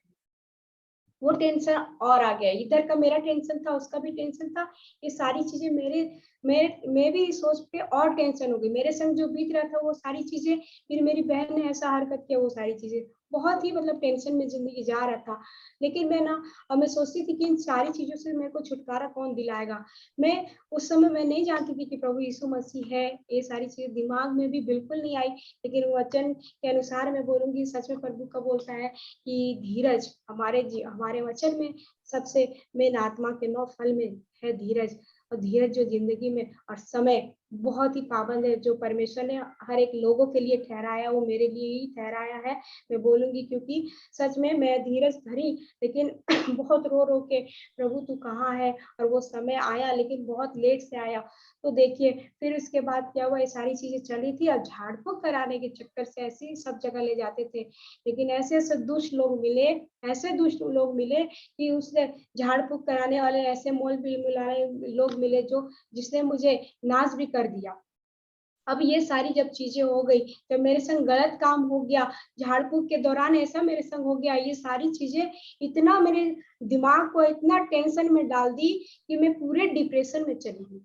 जब ये गलत घटना मेरे संग हो गया, इतने डिप्रेशन में चली गई, मैं बहुत रोने लग गई। अब मेरा क्या होगा, क्योंकि वो सारी चीजें थी, दुष्ट आत्माएं लगी थी, ये भी हो रही थी, वो भी हो रही थी, और मेरे संग ये गलत हुआ। वो मेरे माइंड में इतना घर कर लिया कि मैं पूरे डिप्रेशन में चली गई। तो मम्मी बोली कि क्या हो गया मेरी बेटी को, और वो देख देख के रोने लग गई। और वो सारी चीजें जब हो रही थी तो मैं बोलती थी कि हे प्रभु मेरे संग क्या हो गया, मैंने कौन सा, पैदा होते ही मैंने कौन सा पाप किया जो मेरे जीवन में ऐसी सारी चीजें हो रही है। मैंने क्या किया प्रभु, बताइए मुझे। वो सम्मान मिलेगा जो मेरे को जो मिलना चाहिए, मैं तो अब उस योग भी नहीं रही, कुछ नहीं मिलेगा। मैं तो पूरा कीचड़ में फंस गई, दलदल में फंस गई। मेरा कहीं का अब नहीं रहा, कुछ भी नहीं रहा। मेरा मर जाना अच्छा है। मैं कितनी बार सुसाइड की, मैं जा करके सोची कि मैं अभी मैं मर जाऊंगी, कुआं में जाकर के डूबने के लिए गई कि मैं मर जाऊं। लेकिन जैसे कि मैं कुएं के पास गई डूबने के लिए, तो बहुत सारी चीजें मेरे सामने, मेरे पापा मम्मी का फेस दिखने लग गया कि मम्मी क्या गुजरेगा मेरी मम्मी पे। लोग ये सोचेंगे कि इसकी बेटी कुछ गलत काम की होगी, इसलिए इसके साथ ऐसा हो रहा है। मैं वो सारी चीजें याद करती हूँ तो मुझे बहुत दुख होता है, इसलिए मैं याद ही नहीं करती हूँ सारी चीजें। तो मैं प्रभु को बोलती, प्रभु ये जीवन किसी को मत देना, तो ऐसे लोगों को बचा ले जो ऐसी लड़कियां हैं जीवन में। मैं उनका फेस देख करके वापस लौट के आ जाती थी घर में। फिर उसके बाद मम्मी से बोलती थी कि मम्मी तू चिंता मत करना, सब ठीक हो जाएगा। काश कि मैं मर जाती, वही अच्छा रहता। मैं मरती क्यों नहीं, सब मरते हैं, मैं क्यों नहीं मरती। मैं पूछती थी, दुहाई देती थी, प्रभु परमेश्वर तू कौन है, तू आ, मैं तेरे से पूछूंगी कि मैंने कौन सा पाप किया। ये सारी चीजें होने लग गई। अब मेरे संग इतना डिप्रेशन में हो गई मैं, फिर मेरे मम्मी पापा मेरे को रांची ट्रीटमेंट के लिए ले गए। वहाँ मेंटल हॉस्पिटल लेकर के गए। फिर मेंटल हॉस्पिटल में डॉक्टर ने सारी बातों को पूछा, तो मैं सारी बातें बताई। तो ये चीज तो मैं नहीं बता पाई उनको, शर्म से मैंने वो चीज नहीं बताया, लेकिन वो सारी चीजें बताई। तब डॉक्टर बोला कि इसके दिमाग में बहुत ही गहरा सदमा लगा है, जो इसके जीवन में बीत रहा है ये सारी चीजें। तो उन्होंने मुझे नारकोटिक ड्रग दे दिया, और नारकोटिक ड्रग तो जानते हो कैसा ड्रग होता है। पूरा ऐसा मैं खाती थी पूरा। आज अगर मैं 9 बजे खा के सो रही हूँ तो दूसरे दिन 11 बजे 12 बजे सो के उठ रही हूँ, ऐसा स्थिति था। क्या है क्या नहीं कुछ होश नहीं है, ऐसी मेडिसिन मैं खा रही हूँ जो मेरे सेहत के लिए कितना नुकसानदायक है। और उस समय एज हो रही थी 20-23 साल मेरी एज हो रही थी। मेरी समझ में नहीं आ रहा था कि क्या हो रहा है प्रभु, मैं कैसे ठीक हूँ, कहाँ जाऊँ, कौन बचाएगा मेरे को, कौन बचाएगा। तो फिर कई सारे मौलाना आते थे, कुछ लोग तो बहुत अच्छे होते थे, लेकिन कुछ लोग ऐसे नीयत खराब वाले। हाँ, अरे ऐसे में चीजें मेरे संग हो रही थी, मैं किसी को कुछ नहीं बोली। फिर देखो प्रभु ने, फिर पता नहीं कैसे क्या हुआ, धीरे धीरे फिर प्रभु ने कार्य किया कि ब्लीडिंग थोड़ा सा कम हुआ। उसके बाद मैं बहुत पूजा पाठ करने लग गई कि वो मेरे को छुटकारा दिलाएगी। मैं काली माँ का पूजा करने लग गई कि मैं जाऊंगी तो वो मेरे को जरूर छुटकारा देगी। लेकिन ऐसा नहीं होता था, क्योंकि मैं ब्लीडिंग होती थी तो कहाँ से मैं उसका पूजा पाठ कर सकती थी। लेकिन जब थोड़ा सा ठीक होती थी तो मैं मंदिर जाना, सोमवार को मंदिर गई, मैं मंगलवार को मंदिर गई, मैं 4 बजे भोर उठ करके नहा करके ठंडी कड़कड़ाती में, जो जबलपुर की ठंडी है वही ठंडी, उससे भी ज्यादा ठंड मेरे मम्मी पापा के घर तरफ पड़ता है इस बैकुंठपुर एरिया में। और सुबह 4 बजे भोर उठ करके मैं पीपल पेड़ में पानी डालने जाती थी कि मेरे को छुटकारा मिलेगा इन सारी चीजों से। बोलते थे जो चीज मांगो वही ठीक होगा, ऐसे करके। तो मैं सोचती थी कि हो जाएगा, और मैं ये सारी चीजें कर रही थी। लेकिन कुछ में मुझे शांति नहीं मिला, शांति मिला भी नहीं, ना छुटकारा मिला, वही सारी चीजें हो ही रही थी, हो ही रही थी। और इसके बाद फिर मैं पढ़ाने लग गई, बच्चों लोग को पढ़ा रही थी। फिर हाई स्कूल में मेरा ट्रांसफर हुआ, फिर मैं जाकर के हाई स्कूल में पढ़ाने लग गई बड़े बच्चों के साथ। लेकिन तो भी जब तक मैं स्कूल में थी तब तक ठीक, फिर घर आती वही सारी प्रॉब्लम। तब जब मैं 27-28 साल का एज आया तो एक मेरी फ्रेंड थी ललिता लकड़ा करके, तो वो बोली कि चलो मैं नर्सिंग करने जा रही हूँ तो तुम भी कर लो, ऐसे करके मेरे को बोली। तो मैं बोली कि मैं अभी, हमारे घर में हमारे खानदान में कोई ऐसा नहीं है कि जो नर्सिंग किया हो, मैं ही एक ऐसी लड़की हूँ जो जाऊंगी, अगर घर वाले इजाजत देंगे तो ही मैं जाऊंगी, ऐसे बोली। तो उन लोग बोले कि मम्मी से मैं बात की, पापा से बात की, तो मम्मी बोली तू अपने पिताजी से बात कर ले, मैं नहीं जानती ऐसे करके, तू अपने पापा से बात कर ले, अगर वो परमिशन देते तो तू चले जाना। पापा बोले मेरे पास एक ही पैसा है, या तो इसको नर्सिंग कराओ या तो फिर इसको शादी कराओ, 2 चीज है, बाकी मेरे पास यही यही है और इससे ज्यादा नहीं है। क्योंकि उस समय मेरा भाई भी पुणे में पढ़ रहा था और उसको भी पापा पैसे भिजवाते थे हर मंथ। तो ऐसे में क्या हुआ कि उन्होंने कुछ जवाब नहीं दिया, कोई रिप्लाई नहीं दिया मेरी बातों का। तो मैं मम्मी से बहुत झगड़ा की और ये बोली कि ये बता कि तू ऐसा बोलती है कि पापा बोलते हैं कि एक शादी के लिए पैसा है और कुछ कराने के लिए पैसा नहीं है, मैं आज जॉब कर रही हूँ तो ये तो प्राइवेट है, ये कोई खास नहीं है, और मैं अपनी जिंदगी आगे की कैसे जीऊंगी, इतनी सारी प्रॉब्लम है, मैं जी तो रही हूँ मरे हुए मुर्दे के समान, ऐसे करके बोल रही थी मैं कि कोई मतलब नहीं है और सारी टेंशन को लेकर के। तो फिर इसके बाद क्या हुआ कि मैं मम्मी को बोली, वो कोई रिस्पॉन्स नहीं दी। उन लोग उसी दिन सैटरडे को, और हमको जाना था संडे को, और सैटरडे को दी, सैटरडे को चले गए सुनीता के घर, 3rd नंबर वाली बहन के यहाँ बिजली। तो जब मैं वहां गई तो मैं अपनी बहन को बोली, तो बहन बोली कि क्यों टेंशन लेती है दीदी, मैं हूं ना, तू टेंशन मत ले, कितना पैसा चाहिए। मैं बोली मेरे को एडमिशन के लिए 10,000 रुपए चाहिए, और ये लोग कुछ बोलते नहीं है, पापा बोले मेरे पास पैसा नहीं है, मैं नहीं कराऊंगा, ऐसे करके। तो वो बोली कि मत टेंशन हो, तेरे लिए मैं जरूर करूंगी। उसने क्या किया, दोनों हस्बैंड वाइफ अपने अपने अकाउंट से निकाले पैसे और मेरे को दोनों दे दिए 10,000। और संडे के दिन मैं गई हूँ 2 बजे, और फिर रात में ट्रेन पकड़ के अपनी सहेली के साथ में रायपुर आई। तो मैं जब रायपुर में आई तो वहां मैं अपना एडमिशन करा ली, हॉस्टल में आ गई। हॉस्टल में जब रहने लग गई तो वहाँ पे अलग अलग एरिया से हर लड़की आई, हमारे एरिया से भी लड़कियां आई थी। तो हमारे एरिया से जो लड़कियां आई थी उसमें क्रिश्चियन थी, और मुझे जो ले गई थी रायपुर वो भी क्रिश्चियन थी, ललिता लकड़ा नाम था, वो लेकर के गई थी मेरे को। लेकिन जब मैं हॉस्टल में रहने लग गई तो मुझे ये सारी चीजें ऐसा लगा कि मैं मम्मी के बगैर अब कैसे रहूंगी, क्योंकि इतने दिन तक मैं अपनी मम्मी के साथ सो रही थी और मैं अपने सारी चीजों को देख रही थी। तो मैं आगे बढ़ना चाह रही थी अपने जीवन में कि किसको लेकर के मैं जी नहीं सकती इस बोझ को, तो इससे बढ़िया मैं अपने मम्मी पापा से दूर रहूंगी तो ठीक हो जाएगा, क्योंकि मैं सदा दिन उन्हीं के पास रही हूँ, तो थोड़ा सा कुछ तो चेंज होगा। ऐसे करके मैं आ गई। अब मेरे साथ सोएगा कौन, रहेगा कौन, ये सारी बातें सुन के मैं ट्रेन में बहुत रोते रोते रोते रायपुर पहुंची। वहां रोती रही मैं, पूरा 1 वीक तक रोती रही। लेकिन वो सारी चीजें तो लगी हुई थी और मुझे पता था कि जब वो घर में आता तो हॉस्टल में भी आएगा। अब क्या हुआ कि वहां भी मैं पूजा पाठ करने लगी तो फिर ब्लीडिंग हो जाता था। जब मैं पूजा पाठ करती थी ब्लीडिंग हो जाता था, फिर पूजा पाठ रुक जाता था मेरा, मैं कुछ कर ही नहीं पाती थी। फिर मैं बिस्तर पे जब सोने जाती थी तो 2 बजता था, वो आता ही था, मेरे को पता था। और ऐसा फीलिंग, ऐसा मतलब मेरे को उसका एहसास था कि अगर वो सबसे शुरू वाला गेट से आ रहा है, अगर बाहर के गेट से एंटर कर रहा है, तो मेरे को फील हो जाता था कि वो आ रहा है। अब मेरी हालत तो खराब हो जाती थी और मुझे फील हो रहा था कि आ रहा है, जैसे हम मूवी वगैरह में देखते हैं ना, एकदम वैसा। और लगता था आ रहा है। और अब मैं बिस्तर मेरा ऊपर नीचे करके था, डबल डेकन बेड जो होता है वो वाला, और मैं सब ऊपर में सोती थी। और मुझे फील हुआ कि हाँ वो आ रहा है और अब मेरे सीढ़ी में वो चढ़ रहा है और अब मुझे दबा देगा। और वाकई में हमें बोल ही नहीं पाती थी और चिल्लाना चालू होती थी। तो सारी लड़कियों को पता चल गया कि ये क्यों चिल्लाती, क्या हुआ। तो उसमें से एक चित्रवंती नाम की लड़की थी, बोली दीदी पे दुष्ट आत्मा लगा है, ऐसे करके बोली। बोली ये दीदी पे ना भूत है, ऐसे करके। अब वो ऐसा बोल दी, मैं तो किसी को बताई नहीं थी ये सारी बातें, क्योंकि मैं जान रही थी। और वो लड़की ऐसा बोली कि दीदी पे दुष्ट आत्मा लगा है, तो मैं टेंशन में हो गई। मेरे को सब पूछने लग गए ऐसे होता है क्या, ऐसे करके। तो मैं उन लड़कियों को बोली कि हाँ ऐसा होता है, ज्यादा मैं डिटेल नहीं दी, लेकिन होता है। तो हमारी एरिया की एक लड़की थी, राधा नाम की, वो पांडवपारा से आई थी। और उसके बाद उन लोग प्रेयर करते थे और मैं यीशु मसीह के बारे में बस मैं नाम सुनी थी यीशु मसीह का। और वहां पे हॉस्टल में ऐसा हो गया था कि सारी लड़कियों को जब ये पता चला कि मेरे पे दुष्ट आत्मा है, तो सारी लड़कियां एक साइड, 20 लड़कियां थी हम लोग टोटल मिला करके। उस समय नया नया हॉस्टल था, बाकी डे स्कॉलर थे। तो हम लोग हॉस्टल में 20 लड़के हमारे बैचमेट के रहते थे, वो सारी की सारी लड़कियां एक साइड हो गई, मैं अकेले हो गई। अब सोचिए जब हम कहीं बाहर जा रहे हैं अपने माँ बाप को छोड़ करके, अपने पेरेंट्स को छोड़ के जाते हैं और कोई हमारा साथ नहीं देता, उस समय कितना दुख होता है। वो सारे में सारे जीवन में जो सारी चीजें बीत रही थी वो अलग थी, और ये भी मेरे सामने जो प्रेजेंट में हो रहा था ये भी था। अब मैं इतना रो रही थी उन सारी बातों को रो के कि कौन मेरी सारी समस्याओं का हल करेगा, है कोई ऐसा। हमेशा मेरे मन में क्वेश्चन, प्रभु तूने मेरे जीवन में ऐसा क्यों किया, क्या किया मैंने, कौन सा गुनाह किया, कौन सा पाप किया जो आप मेरे को दे रहे हैं ऐसा।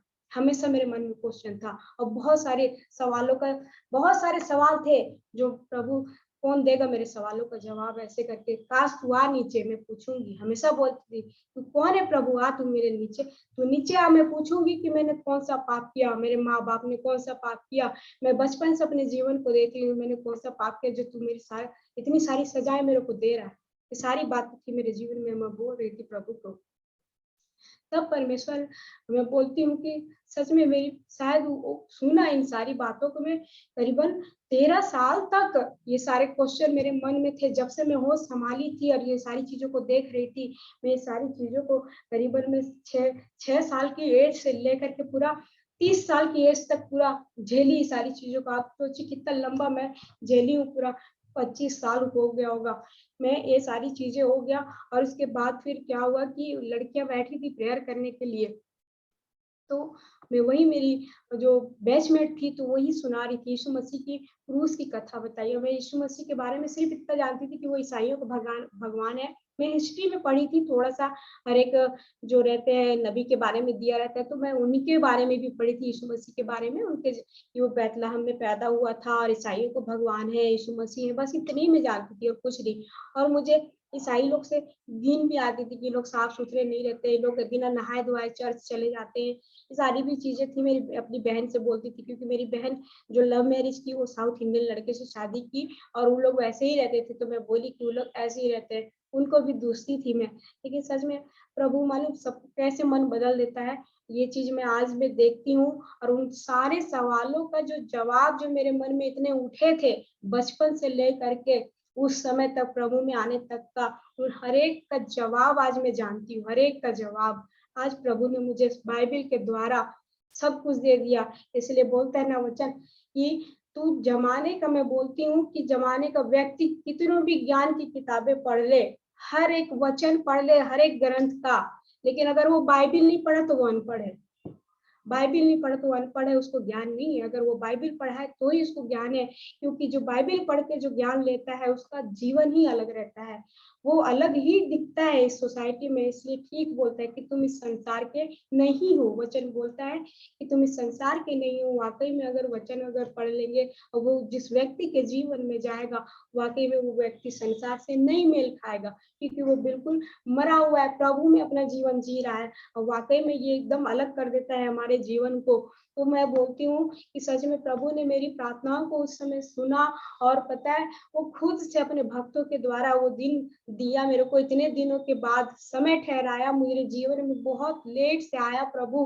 और उसके बाद फिर मैं क्रूस की कथा सुनी और बहुत रोई, इतना रोई कि मैं एक खील जो उनको गाड़ा गया यहाँ पैर में, यहाँ इतना मुझे दर्द हुआ कि एक इंसान को अगर इस तरह कोई कील ठोक देता है तो कितना तकलीफ होगा। मैं उसको बहुत फील करके बहुत रोई और इतना रोई, और जाके फिर रात में सो गई और सोचती रही प्रभु यीशु मसीह के बारे में ही सोचती रही। जब उन्होंने जो सारी चीजें मेरी सहेली लोग शेयर किए थे, मैं बहुत रोई।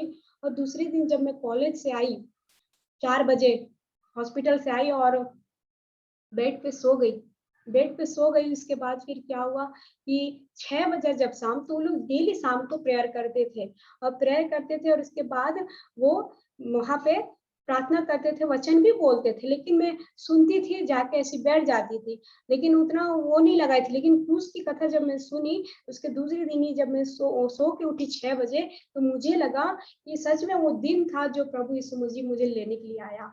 वचन जैसा बोलता है कि तूने मुझे नहीं चुना, प्रभु बोलता है तूने मुझे नहीं चुना, मैंने तुझे चुना है। वचन ऐसा बोलता है। वाकई में प्रभु उसी दिन मुझे चुन करके आया बुलाने के लिए।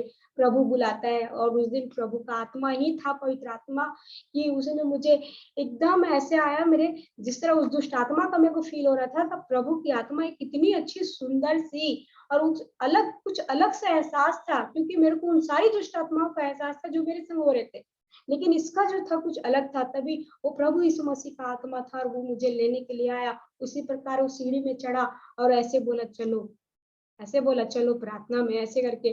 और मैं वहां से उतरी और सीधा उनके कमरे में ही गई, और मैं बोली कि अपनी वही सहेलियों को बोली कि तुम लोग मेरे लिए प्रार्थना करो, ऐसे करके तुम लोग मेरे लिए प्रार्थना करो।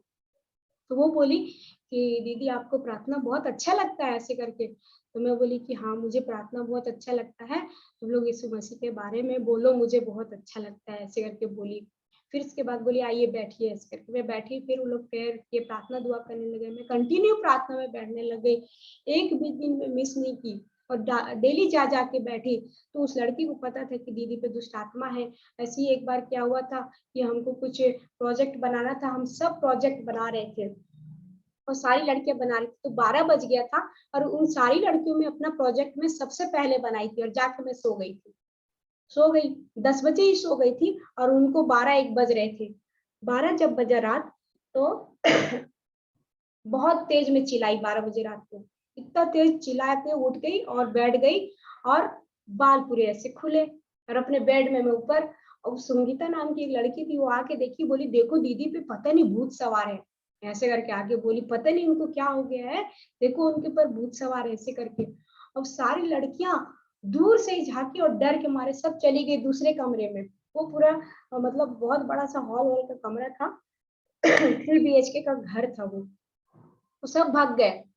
लेकिन उसमें से जो राधा जो मेरे को प्रभु में लेकर के आई थी, और वही लड़की अकेले आई साहस करके, उस 12 बजे रात में, 12:30 बजे रात, वो लड़की हिम्मत करके आई, और उसके साथ एक और लड़की थी, वो भी क्रिश्चियन लड़की थी, वो आई, बोली नीचे से, वो मैं ऊपर बैठी थी, वो नीचे थी, और बोली डरना नहीं दीदी, ऐसे बोली, डरना नहीं, प्रभु यीशु मसीह हमारे साथ है, ऐसे बोली। और बोली कि सारी शक्तियों के ऊपर हमारा प्रभु यीशु मसीह उस पर महान है, और उससे ज्यादा शक्तिमान कोई नहीं है, हम सर्वशक्तिमान के बच्चे हैं, और सर्वशक्तिमान ही है प्रभु, आपको हर एक चीज से छुटकारा दिलाएगा, आप चिंता मत कीजिए। ऐसी सारी बातों को बोली और बोली अभी हम प्रार्थना करते दीदी आप ठीक हो जाएंगे, और एक गिलास पानी मंगाई और वो प्रार्थना करने लग गई। और जैसे कि वो छींटी मेरे पे पानी और मैं मतलब गिर गई अपने होश आवास में पूरा, और उसके बाद उठी थोड़ी देर के बाद तो मुझे ठीक लगा, और फिर उसके बाद क्या हुआ, उस दिन मैं ठीक रही। तब वो दूसरे तीसरे दिन मुझे चर्च ले गई, और मैं उस दिन तक भी पूजा करती रहती, बड़े टीका लगा के गई थी। और जब दुष्ट आत्मा और वो सारी चीजें लगी थी, और मुझे लेकर के गई चर्च। दिल्ली से कोई पास्टर आए थे।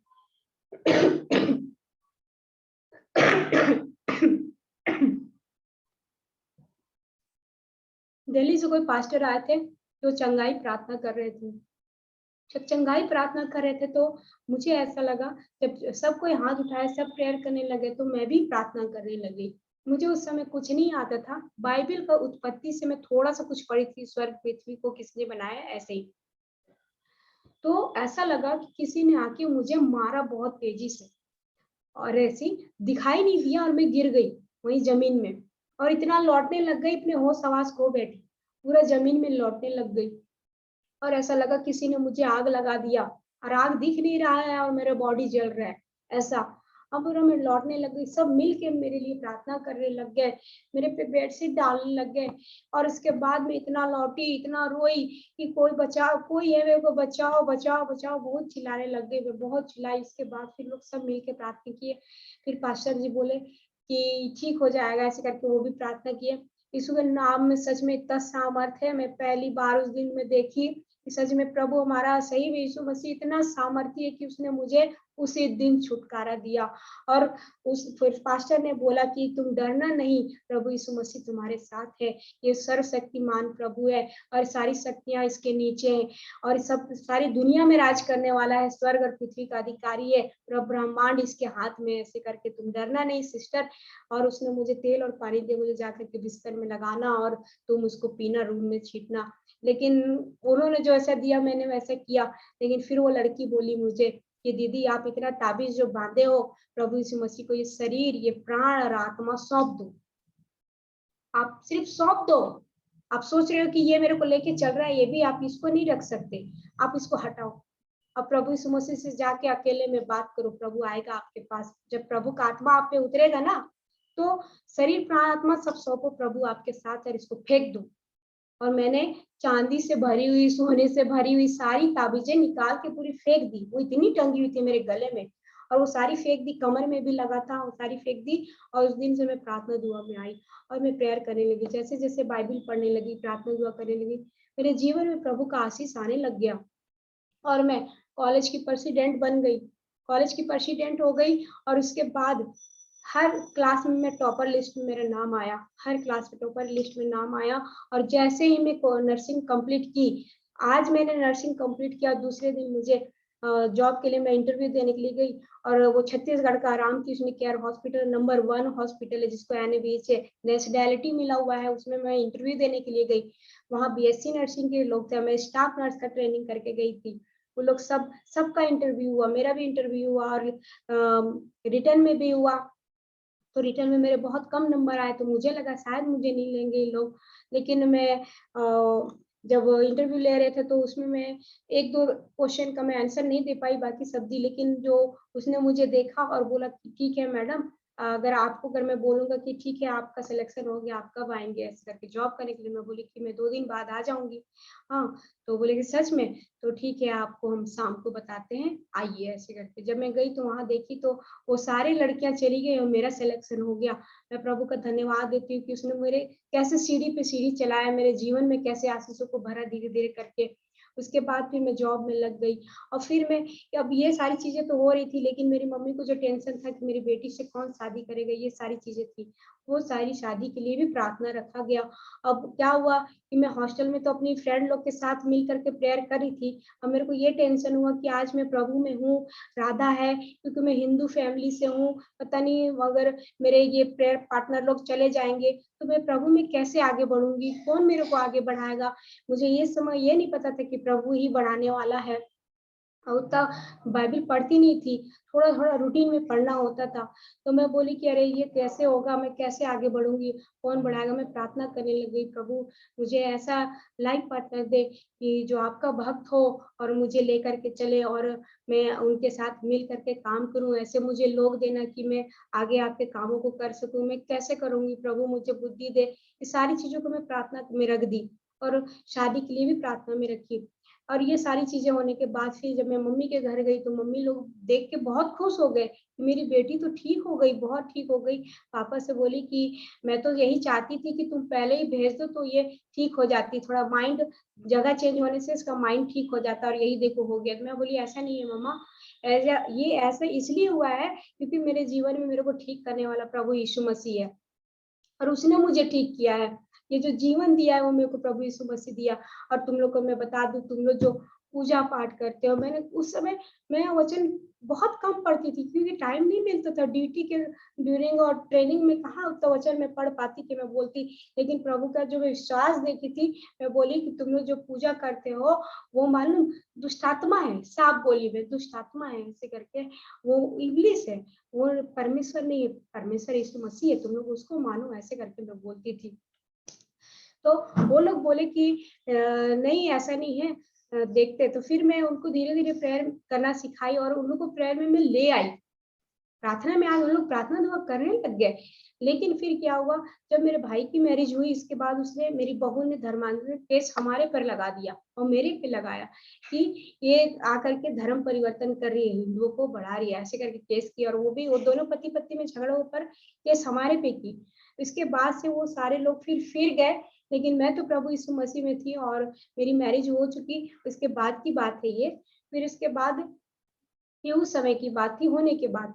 लेकिन ऐसी शादी के लिए जब मैं रखी, फिर 1 साल में ड्यूटी की और ड्यूटी करने के बाद मैं प्रार्थना में रखी शादी के लिए। और उसके बाद रायपुर में जहाँ मैं मेरा हॉस्टल था वहाँ पीछे में इनकी भांजी रहती थी, तो उसको मैं सारी बातें शेयर की थी। मैं उनको बताई थी कि मैं हिंदू फैमिली से हूँ और ऐसा-ऐसा। तो उसने बोला दीदी आप किसी क्रिश्चियन लड़के से ही शादी करना, हिंदू लड़के से शादी नहीं करना कि ये सारी चीज़ें फिर वापस लौट के आ जाएँगी, ऐसा होता है और आपको दबाव पड़ेगा पूजा-पाठ का। तो मैं बोली मेरे लिए लड़का देखेगा कौन? क्योंकि घर वाले लोग लड़का देखना बंद कर दिए थे, वो लोग कोई शादी करना नहीं माँगते थे। क्योंकि मेरे संग बहुत सारी बातें थी, तो इसलिए कुछ नहीं बोल रहे थे और घर वाले नहीं बोलते थे कि तुम मैरिज करो ऐसा क्या। लेकिन मैं चाहती थी कि नहीं, मैं ऐसे कैसे जीऊँ? मेरी दुनिया मतलब लोग लड़कियों को ठीक नहीं रखते और बहुत सारी चीज़ें थी और अच्छा भी नहीं लग रहा था, नहीं लाइफ पार्टनर होना ज़रूरी है क्योंकि कैसे करूँगी? बहुत सारी बातें थी और मैं चाहती थी कि मेरा भी एक परिवार और फैमिली ऐसा मैं चाहती थी। तो और बाकी चीज़ें मैंने क्योंकि वो सारी चीज़ें पूरे जीवन में आधा तो पूरा भूत-प्रेत सारे जिन भूत-प्रेत में ऐसे ही गुज़र रहा था, रोना-गाना ऐसे ही मेरा जीवन जा रहा था। तो लेकिन उस समय थोड़ा-सा सुखी का जीवन आया और मैं प्रार्थना दुआ करती रही, ड्यूटी करती थी। उसके बाद फिर वो बोली कि ठीक है मैं देखती हूँ। उसने बहुत सारे लड़के देखे मेरे लिए, अपने रिलेटिव में भी देखे और बुलाई भी, पर मेरे पास इतना टाइम नहीं था कि मैं उससे जाके मिलती, कि मैं बातें करती। लेकिन जब 1 साल बीत गया तब बोली कि मेरे मामा रहते हैं जबलपुर में, क्या आप उनसे मैरिज करोगे? ऐसे करके वो बोली। तो मैं बोली ठीक है आप बात कर लेना। तो इनका कॉल आया और वो मेरे से बात किए थोड़ा बहुत। तो फिर उसी समय फिर वो ये बोले कि आंटी का नाम बताएँ, ये हमारे प्रेयर ग्रुप की है सीमा आंटी। मैं उन सब से बातें करूँगा, शेयर करूँगा। मैं उनको सारी बातें बताई और फिर इनको भी बताई। तो बोले कि मैं सबसे बात करूँगा। तो उस समय फिर आंटी लोग से ये बात किए, फिर आंटी लोग फिर सब रिस्पॉन्स दी कि हाँ ठीक है और प्रार्थना भी किए। तो फिर इसके बाद मैं भी प्रार्थना की। मैं बोली प्रभु यदि तेरी ओर से हो तो ही मेरी शादी होने पाए। उसके बाद फिर ये बात फिर मेरे घर तक पहुँची, इन्होंने बात किया और फिर पापा-मम्मी सब बोले कि नहीं क्रिश्चियन लड़के से शादी नहीं करना। वो लोग मना कर दिए साफ। तो अब ये सारी बातें थी, मैं बोली अब कैसे होगा? मैं उन सारे लोगों से बोली कि अगर तुम लोग नहीं करोगी तो मैं दूसरे लड़के से शादी नहीं करूँगी। प्रभु क्योंकि इसमें मैं सोची थी, मैं जैसा चाहती थी कि मेरे को कोई पीने वाला लड़का नहीं चाहिए, मेरे को प्रभु का भक्त चाहिए, जो वचन जानता हो, जिसमें सब परमेश्वर का डर भय हो और ऐसी उसका ऐसा जीवन हो कि सब प्रभु में मिलता-जुलता, जैसा मैं चाहती थी वैसा ही था। तो वैसा मेरे को चाहिए, मेरे को पैसा मायने इम्पोर्टेंट नहीं रहता है क्योंकि तो मैं तो खुद जॉब कर लेती हूँ, मेरे को किसी के पैसे की नहीं पड़ी, लेकिन मेरे को चाहिए ऐसा। ना ही वो ड्रिंक करता है, अच्छा लड़का है। फिर भी लेकिन प्रभु ने उन सभी का मन बदला और पापा ने आकर के बोला कि ठीक है, हो जाएगा, मैं कर दूंगा ऐसे करके। तो फिर ये आए, घर में बातचीत हुई। उसके बाद फिर आंटी लोग थे, आईपीएच में राहुल जॉब कर रहे थे, और फिर आंटी लोग से मुलाकात हुई, सब शादी हुई, मैरिज हुई। आंटी आगे आगे थी सब चीज में, उनकी मम्मी के जैसा पूरा काम किया। और शादी होने के बाद फिर मतलब आंटी मेरी सहेली के जैसे भी रही भाई, बिल्कुल साथ साथ रहती थी। शादी होने के बाद हम बहुत जगह गए, रावटी आंटी की मीटिंग में नागपुर गई, बहुत सारी चीजें देखने को मिली, सीखने को मिली, और उनका ग्रुप मिला। फिर अंबिकापुर भी गए हम लोग साथ साथ में आंटी के साथ, बहुत दिन तक वहां में रही। फिर ऐसे में सब, जो कोई कह नहीं सकता था कि मैं माँ बन पाऊंगी, क्योंकि ब्लीडिंग जो इतना हैवी हैवी होता था, और ये सारी चीजों से ये बोला गया था कि शायद ही होगा। कॉलोनी वाले भी ऐसे बोलते थे कि इसको शायद बच्चा नहीं होगा, ऐसे सारी बातें बोलते थे। तो ये सारी चीजें हो रही थी, तो मैं बोली कि पता नहीं शायद मुझे नहीं होगा क्या, ऐसे करके। लेकिन मैं एक बार बोली, प्रभु यदि तेरी इच्छा हो तो होने पाए।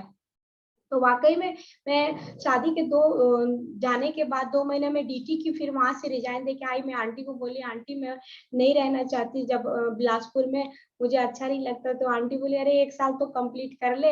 वहां बात की, 1 साल कंप्लीट कर ले, उसके बाद आना। लेकिन मैं बोली कि ठीक है, देख के। मैं पूरा नहीं कर पाई, फिर भी 11 महीने पूरा ड्यूटी की, और मैं भाग के जबलपुर आ गई और इनके साथ रहने लग गई। और फिर चौथे महीने में मेरे बाबा आ गया। मैं वहां नागपुर गई थी आंटी के साथ, वहां से लौटी भी बाबा मेरे पेट में आ गया। और उस समय फिर मिनिस्ट्री में पूरा 9 महीना इनके साथ घूमी, सब जगह मीटिंग में जाते थे। आईपीएच में जॉब करते थे और सब जगह मीटिंग में जाते थे, मैं भी जाती थी और पूरा घूमी। और डॉक्टर ने मना किया कि कहीं नहीं जाना, क्योंकि ऐसे जाने में क्या होगा कि वो खराब हो सकता है ऐसे से। लेकिन वो प्रभु की ओर से था, क्योंकि कभी कुछ नहीं हुआ और परमेश्वर ने संभाला। बीच में थोड़ा सा 4-5 महीने में ऐसा हुआ था कि दुष्ट आत्मा ने, ये मेरे विश्वास की कमजोरी थी, जो दुष्ट आत्मा ने फिर से अटैक किया। और फिर इसके बाद ये सारी चीजें हो रही थी। लेकिन अगर अटैक किया, फिर क्या हुआ, फिर प्रार्थना दुआ से हुआ। कुछ अंकल लोग थे, प्रार्थना करते थे, और तो हम लोग भी प्रेयर करते थे। फिर आंटी बोली कि नहीं, तुम पवित्र आत्मा मांगो और प्रार्थना में आगे बढ़ो तो होगा, ऐसे करके। फिर मैं प्रेयर करने लगी और धीरे धीरे बाइबल की स्टडी में बढ़ते गई। फिर बाइबल की स्टडी करते करते फिर बाबा तो हो गया। फिर हम 2 साल वहां रहे, इसके बाद फिर हम बिलासपुर आ गए। बिलासपुर में आ गए तो फिर उसके बाद और गहराई से मैं बाइबल पढ़ने लगे। लेकिन लॉकडाउन जब परमेश्वर ने लाया, तो सही में एक मतलब सभी के जीवन में मतलब प्रभु के पास आने का मौका मिला। जो आजकल जो चर्च भी नहीं जाते होंगे, जो कभी गए नहीं होंगे, वो बच्चे लोग, यंग यंग बच्चे लोग सब प्रेयर करने लगे, और सब ऑनलाइन होते हैं, मीटिंग देते हैं। मैं बोलती हूँ शायद प्रभु इसीलिए लॉकडाउन लाया और हर एक के जीवन को बदल दिया प्रभु ने।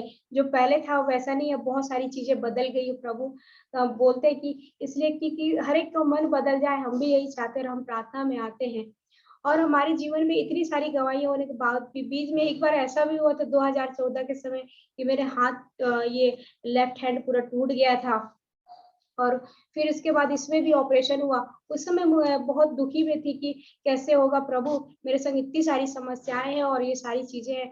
लेकिन प्रभु ने उस समय बहुत सहायता की, मदद की, और मेरे जीवन में हर एक प्रार्थनाओं को सुना।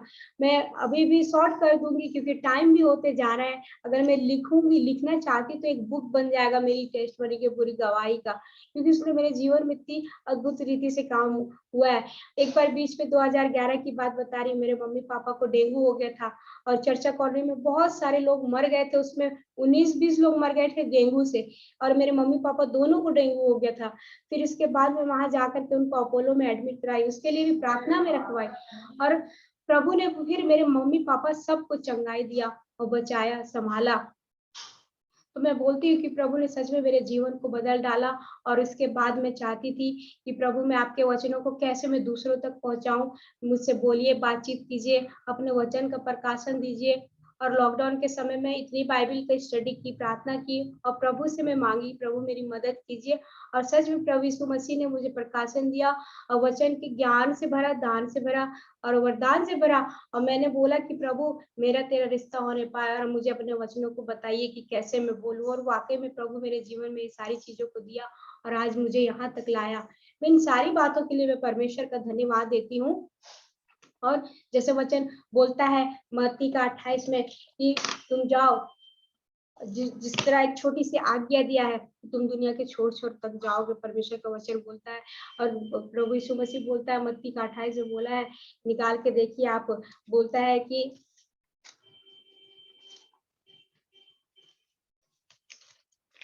19 का पद जिसमें लिखा हुआ है, प्रभु यीशु मसीह ने, है ना, यीशु ने उनसे आकर के कहा कि स्वर्ग और पृथ्वी का सारा अधिकार मुझे दिया गया है, इसलिए तुम जाओ और सब जातियों के लोगों को चेला बनाओ और उन्हें पिता पुत्र पवित्र आत्मा के नाम से बपतिस्मा दो और उन्हें वो सब बातें जो मैंने तुम्हें आज्ञा दी है मानना सिखाओ, और देखो मैं जगत के अंत तक सदा तुम्हारे संग रहूंगा। ये चीजें मेरे मन में आ रही थी कि प्रभु मैं तेरे फल बनाना चाहती हूँ, मैं भी तेरे काम करना चाहती हूँ। प्रभु मुझे अगुवाई दीजिए पिता परमेश्वर, और अपने मुझसे भी फल लीजिए प्रभु और काम लीजिए। मैं आज से की सारी चीजों को प्रार्थना में रखती हूँ, और मैं जहाँ भी जाती हूँ कोई नए लोग मिलते हैं उनको मैं जरूर सुसमाचार सुनाती हूँ। मैं बस में भी सफर करती हूँ तो भी, ट्रेन में भी सफर करती हूँ, अगर किसी से मेरी फ्रेंडशिप हुई तो मैं हर किसी को अपने जीवन की गवाही बताती हूँ, प्रभु यीशु मसीह के बारे में बताती हूँ। मैं यहाँ आस पास पड़ोस में रहती हूँ, यहाँ भी लोगों को बताती हूँ।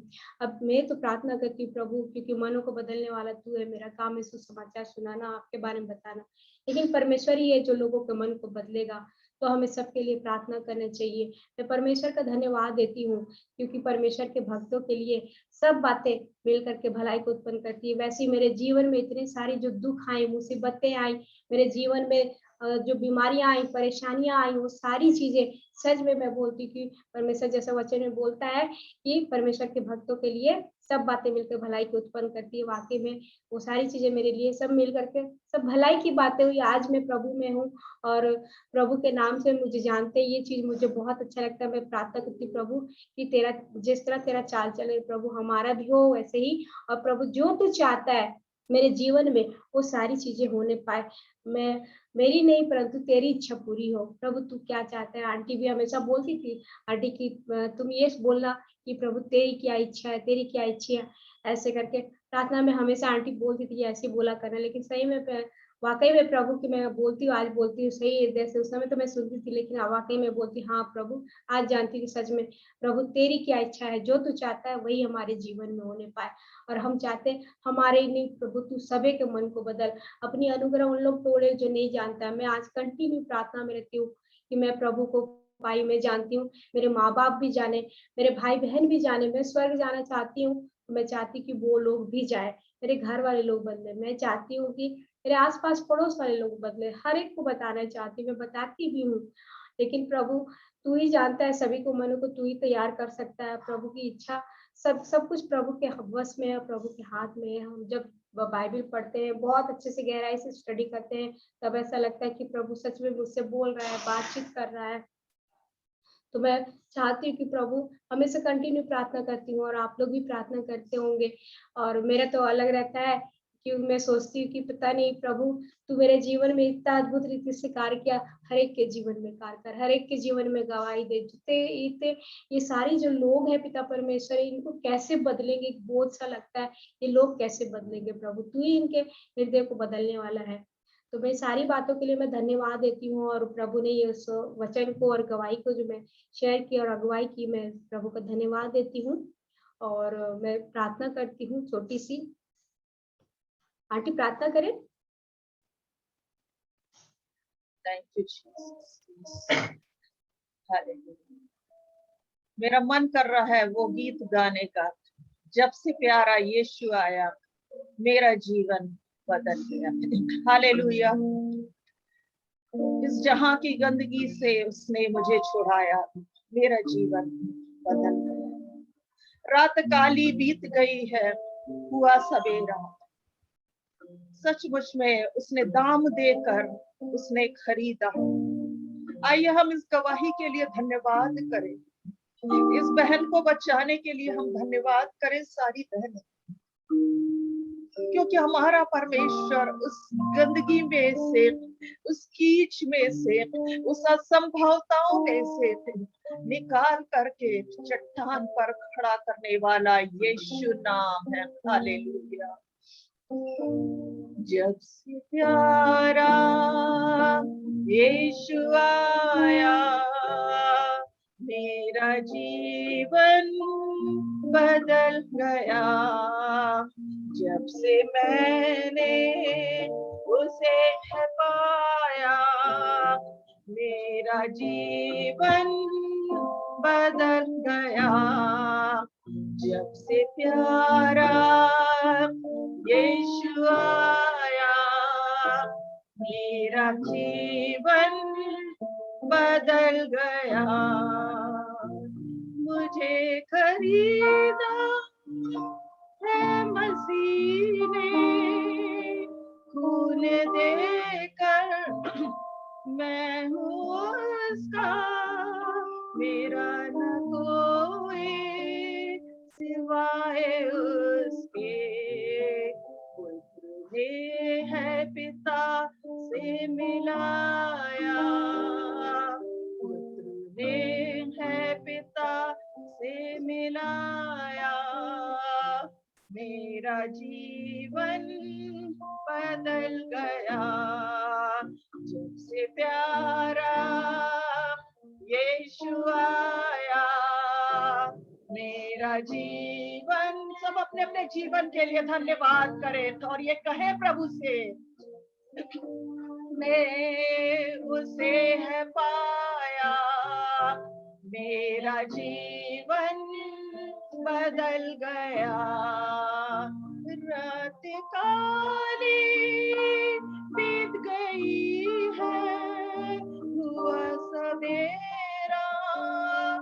रात काली बीत गई है, हुआ सवेरा।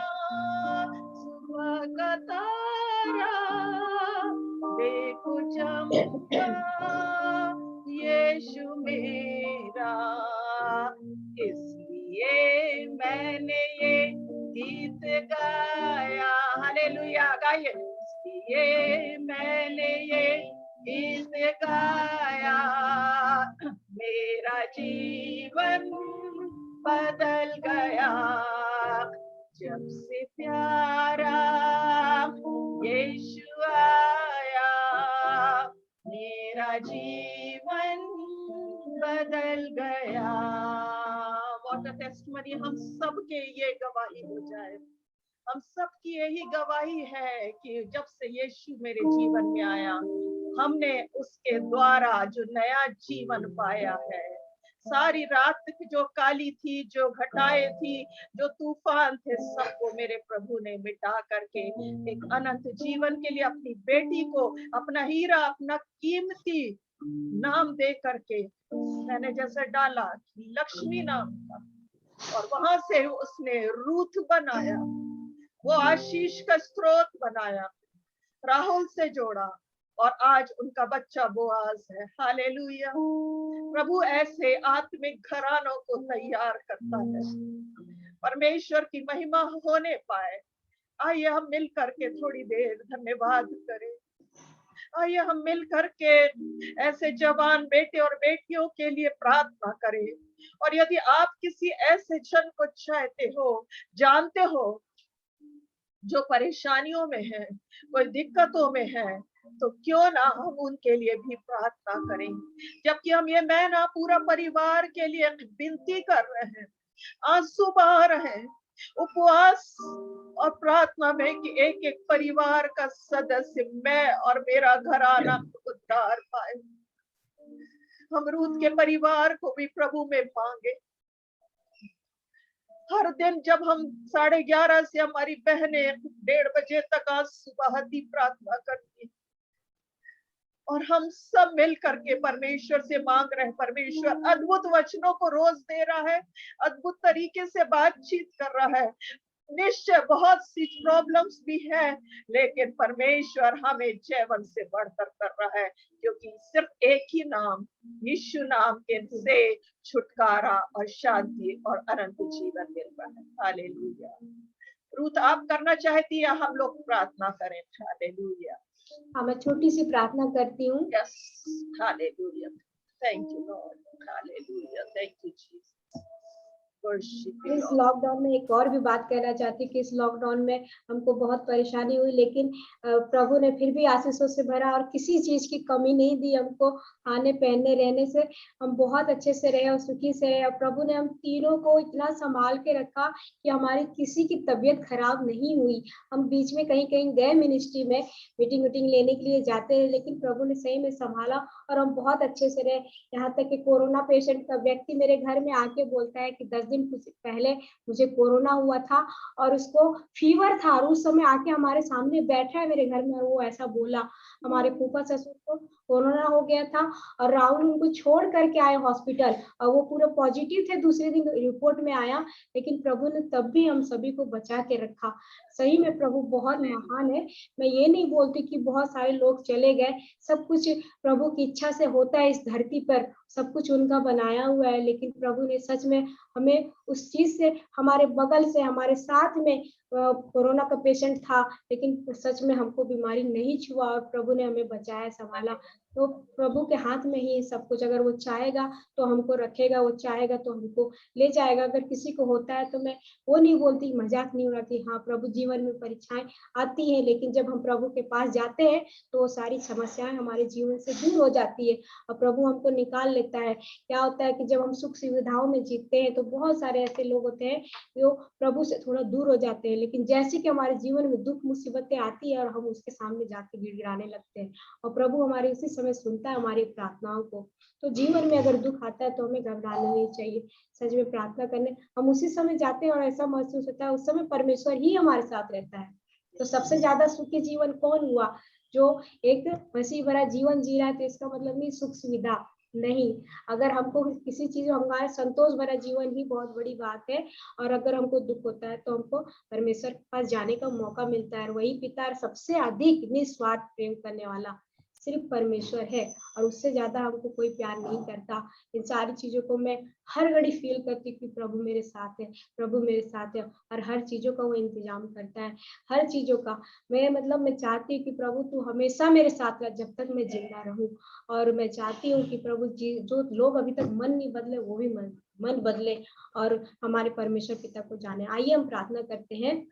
हालेलुया, हालेलुया, धन्यवाद, धन्यवाद, धन्यवाद। अनुग्रह जीते सामर्थ्य खुदावन बाप, धन्यवाद परमेश्वर पिता, जीतों के भूमि में जीवित रखने वाले जीवित परमेश्वर पिता, मैं धन्यवाद देती पिता परमेश्वर, समय को आपके पवित्र हाथों में सौंपती पिता। धन्यवाद देती पिता कि आपने इन सारे वचनों को बोलने में पिता और हर एक चीजों में पिता मेरी अगुवाई किया प्रभु। मैं तेरा धन्यवाद देती ईश्वर राजा, सच में तू महान और सर्वशक्तिमान है प्रभु, अपनी महिमा लेता है प्रभु। सच में पिता परमेश्वर आपके जैसा कोई दूसरा नहीं प्रभु परमेश्वर पिता, आप ही है पिता यीशु राजा, स्वर्ग और पृथ्वी के अधिकारी, हमारे इस जीवन के अधिकारी पिता, हमारे मन के अधिकारी, हमारे मनों में बसने वाला पिता परमेश्वर, मांस का हृदय देने वाला प्रभु तू है यीशु मसीह परमेश्वर पिता। हम आपके सलीबी लहू से मोल लिए गए प्रभु, हम आपके बच्चे हैं प्रभु परमेश्वर पिता। हर एक बहनों को आपके पवित्र हाथों में सौंपते हैं प्रभु परमेश्वर पिता। उन सभी बहनों को जो हमको देख रही पिता, हमारी संगति में पिता, उन सभी बहनों को पिता उनकी प्रार्थनाओं का हमेशा उत्तर दीजिए प्रभु परमेश्वर पिता। जो भी दुहाई देते पिता, जो भी बीमार है पिता परमेश्वर, उनकी फैमिली में जो भी पिता परमेश्वर उन सबको स्वस्थ भले चंगा कर प्रभु परमेश्वर। इतने इतनी सारी बहनें पिता परमेश्वर जिनका घराना अभी तक उद्धार नहीं पाया, जैसे कि मेरा घराना पिता परमेश्वर, मैं इन सारे लोगों को आपके पवित्र हाथों में सब पिता कि तेरे नाम से उनका घराना उद्धार पाए पिता। आपने वचन में कहा है कि तू विश्वास करेगा तेरा घराना उद्धार पाएगा प्रभु,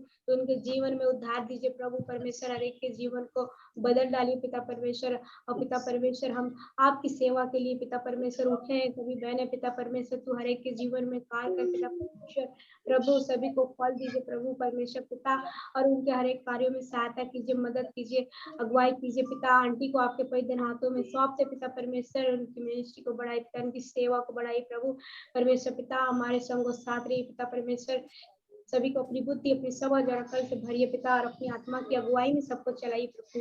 जो तू चाहता है उनके जीवन से होने दे, जो तू चाहता है पिता परमेश्वर वो सारे कार्यों को होने दे पिता परमेश्वर, हर एक के जीवन में कार्य कर पिता परमेश्वर। हम इस देश के लिए प्रार्थना करते प्रभु, जिनके पास सुसमाचार नहीं प्रभु सभी के पास जाए पिता परमेश्वर। प्रभु तेरा राज आए, प्रभु तेरा राज आए प्रभु। हम शासकों के अधिकारियों के लिए भी प्रार्थना करते प्रभु, उन सभी के हृदय को बदलना पिता परमेश्वर। परमेश्वर उन सभी के जीवन में कार्य करना पिता परमेश्वर, जो भी वो कार्य करे पिता परमेश्वर, हमारे देश के हित के लिए कार्य करे, जनता के हित के लिए कार्य करे पिता परमेश्वर। जो भी आर्थिक स्थिति की जो नुकसान हुई पिता परमेश्वर, जन धन की जो हानि हुई प्रभु, वो सारी चीजें, सारी गड़बड़ियां ठीक होने पाए सूर्य तेरे नाम से, सारी चीजें सुधरने पाए पिता परमेश्वर। और हर एक लोगों के लिए प्रार्थना करते हैं जो अंधकार की शक्तियों में खोए प्रभु, उन सभी के जीवन में पिता परमेश्वर एक नई जागृति आए पिता, और हर एक लोग का मन पिता आपकी ओर पिता परमेश्वर फिर जाए प्रभु, हर एक मुंह अंगीकार करे प्रभु। हम ऐसा ही चाहते हैं प्रभु, और आपको जानने पाए पिता परमेश्वर। हमें हर एक के जीवन में कार्य करना पिता परमेश्वर। परमेश्वर पिता हम प्रार्थना करते हैं सारे लोगों के लिए पिता परमेश्वर, सभी के मन बदलने पाए, जिनके रोजगार नहीं उनको रोजगार दे, जो बेरोजगार है पिता परमेश्वर रोजगार दे। बहुत सारे व्यापारी पिता जिनके व्यापार बंद हो गए पिता परमेश्वर, सारी चीजें फिर से सब कुछ होने पाए, ठीक होने पाए पिता परमेश्वर, और उनके व्यापार बढ़ने पाए पिता परमेश्वर। जितने भी नुकसान हुए पिता परमेश्वर, सारी चीजें ठीक होने पाए पिता परमेश्वर। हम प्रार्थना करते हैं ईश्वर राजा परमेश्वर पिता अपने जीवन के लिए पिता परमेश्वर, कि आपको भाने योग्य हो पिता, हमारा चाल चलन प्रभु आप में बदलने पाए प्रभु, हमारा जीवन आपको भाने योग्य होने पाए पिता परमेश्वर, और अपनी सेवा में हमें और भी आगे ले जाइए प्रभु परमेश्वर। हम आपके जीते हाथ में पिता परमेश्वर, और जहाँ आप तू चाहता है वहीं लेकर के चल प्रभु, तेरी इच्छा प्रकट हो पिता। हर एक की फैमिली में पिता सीमा आंटी के लिए प्रार्थना करते पिता, उनकी सेवकाई को बढ़ाइए प्रभु, उनके संग साथ रहिए पिता परमेश्वर। अंकल को और परमेश्वर भैया को आपके पवित्र हाथों में सौंपते पिता, उनके जीवन में कार्य कीजिए पिता परमेश्वर पिता। आंटी के साथ अंकल भी हो पिता परमेश्वर, और हम प्रार्थना करते हैं स्टीफन ब्रदर के लिए पिता, उनके जीवन में एक अच्छी लाइफ पार्टनर दीजिए, उनका भविष्य आपके पवित्र हाथों में सौंपते पिता, आपकी अगुवाई में उनका जीवन जाए प्रभु परमेश्वर पिता। हम प्रार्थना करते पिता परमेश्वर, सभी बहनों को आपके नाम से ब्लेस करते हैं राजा, सबको आशीषित कीजिए पिता परमेश्वर। सभी मांगते प्रभु, हमारे संग साथी अपनी बुद्धि अपनी समझ से भरिए, हमारे जीवन से आपका नाम ऊंचा ऊंचा उठाया जाए प्रभु, और आपका राज आए प्रभु। हर एक बातों में पिता परमेश्वर आदर में बढ़ाई आपको देते हुए दुआ ईश्वर राजा आपके नाम से मांगते, आमीन आमीन आमीन। ऐसी सुंदर गवाही